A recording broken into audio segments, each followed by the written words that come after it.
ये है talks news network और आप देख रहे हैं पॉलिटॉक्स, राजनीति का कच्चा चिट्ठा। लोकसभा चुनाव में प्रचंड जीत के बाद बीजेपी ने ऐसे राज्यों को टारगेट करना शुरू कर दिया है जहां पार्टी अभी तक सरकार नहीं बना पाई है।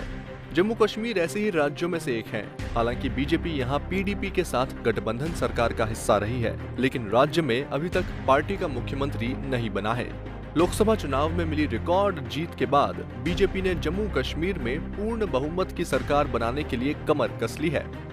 आपको बता दें कि जम्मू कश्मीर में अभी राज्यपाल शासन लगा हुआ है। सूत्रों के अनुसार चुनाव आयोग यहां हरियाणा और महाराष्ट्र के साथ विधानसभा के चुनाव करवाने की तैयारी कर रहा है। वहीं बीजेपी ने जम्मू कश्मीर में बहुमत के आंकड़े तक पहुंचने के लिए विशेष रणनीति तैयार की है। इसमें चौंकाने वाली बात यह है कि पार्टी पाक अधिकृत कश्मीर की 8 सीटों के जरिए किला फतह करने की तैयारी कर रही है। बीजेपी ने इसके लिए विशेष योजना बनाई है। गौरतलब है कि जम्मू कश्मीर में कुल 111 विधानसभा क्षेत्र हैं। इनमें से 87 पर ही भारतीय चुनाव आयोग चुनाव कराता है। पाक और चीन अधिकृत कश्मीर की 24 विधानसभा सीटें रिजर्व रखी जाती हैं। ये कहा जाता है कि ये क्षेत्र भारत को वापस मिलेगा तो इन 24 सीटों पर चुनाव कराए जाएंगे। साल 2014 में हुए विधानसभा चुनाव में 87 सीटों में से पीपुल्स डेमोक्रेटिक पार्टी ने 28, बीजेपी ने 25, नेशनल कॉन्फ्रेंस ने 15, कांग्रेस ने 12 और अन्य ने 7 सीटों पर जीत दर्ज की थी।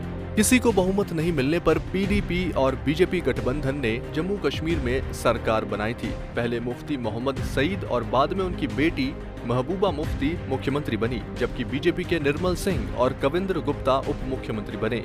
दो विपरीत विचारधाराओं का ये सियासी मिलन लंबा नहीं चला। 2018 में बीजेपी के समर्थन वापस लेने के बाद महबूबा मुफ्ती ने इस्तीफा दे दिया। तब से ही राज्य में राज्यपाल शासन लगा हुआ है। लोकसभा चुनाव में जम्मू कश्मीर की 6 सीटों में से बीजेपी ने उधमपुर, लद्दाख और जम्मू में जीत दर्ज की है। बीजेपी को 46.4% वोट मिले हैं। इस आंकड़े से जम्मू कश्मीर में आसानी से बीजेपी की सरकार बन जानी चाहिए, लेकिन ये इसलिए संभव नहीं हो पाता क्योंकि पार्टी को ज्यादातर वोट जम्मू और लद्दाख डिवीजन से मिले हैं। इन दोनों क्षेत्रों में विधानसभा की 41 सीटें हैं, यानी इन सभी सीटों पर बीजेपी जीत दर्ज कर लेती है तो भी उसे विधानसभा में बहुमत हासिल नहीं होता है। विधानसभा की 46 सीटें कश्मीर डिवीजन में हैं। यहाँ बीजेपी का नाम मात्र का जनाधार है। इस क्षेत्र में लोकसभा की अनंतनाग, बारामूला और श्रीनगर सीटें आती हैं। इन तीनों सीटों पर नेशनल कॉन्फ्रेंस ने जीत दर्ज की है। बावजूद इसके उसे महज 7.89% वोट मिले हैं, जबकि एक सीट पर भी जीत दर्ज नहीं करने वाली कांग्रेस को 28.5 और पीडीपी को 7.89% वोट मिले हैं। बीजेपी को पता है कि महज जम्मू और लद्दाख डिवीजन में लोकप्रिय के बूते जम्मू कश्मीर की सत्ता के शीर्ष तक नहीं पहुंचा जा सकता। पार्टी के साथ दिक्कत यह है कि वह अपनी मौजूदा विचारधारा के बल पर कश्मीर डिवीजन पर पैर नहीं जमा सकती। इस दुविधा का तोड़ निकालने के लिए बीजेपी नेतृत्व ने पीओके की 24 रिजर्व सीटों में कम से कम 8 पर चुनाव करवाने की रणनीति तैयार की है। पार्टी इसके लिए चुनाव आयोग से आग्रह करेगी। बीजेपी को भरोसा है कि चुनाव आयोग उनकी मांग पर सहमत होगा। इसके पीछे पार्टी के नेताओं का तर्क ये है कि पाक अधिकृत कश्मीर के 1/3 से ज्यादा लोग एलओसी के इस पार आ चुके हैं। ऐसे में उन्हें मतदान का मौका दिया जाना चाहिए। इसके लिए बीजेपी चुनाव आयोग से कश्मीरी पंडितों के लिए बनाई गई एम फॉर्म सरीखी व्यवस्था बनाने का आग्रह करेगी।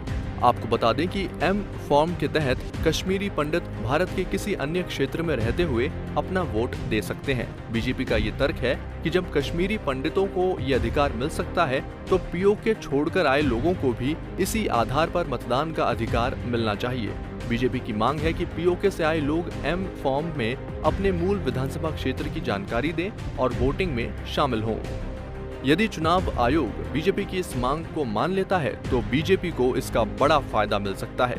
हाल ही में हुए लोकसभा चुनाव के आंकड़े इसकी ओर साफ इशारा कर रहे हैं। दरअसल अनंतनाग सीट पर पीओके से सटे इलाके में लोकसभा चुनाव का बहिष्कार हुआ था। इसके चलते यहाँ केवल 1.14% वोटिंग हुई। कुल 1019 लोगों ने मताधिकार का प्रयोग किया।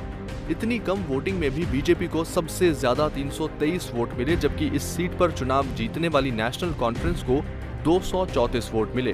पीओके से सटे इलाकों में समर्थन देखकर बीजेपी नेताओं का उत्साह बढ़ा हुआ है। प्रदेश में पार्टी नेतृत्व को उम्मीद है कि यदि पीओके से आए लोगों को मतदान का अधिकार मिला तो उनमें से ज्यादातर बीजेपी को वोट देंगे। पार्टी का मानना है कि सभी 8 सीटों पर उसे जीत मिल सकती है। यदि ऐसा होता है तो बीजेपी जम्मू कश्मीर में बहुमत के आंकड़े तक पहुंच सकती है। अवधेश आकोदिया, पॉलिटॉक्स न्यूज, जयपुर। ये है टॉक्स न्यूज नेटवर्क और आप देख रहे हैं पॉलिटॉक्स, राजनीति का कच्चा चिट्ठा।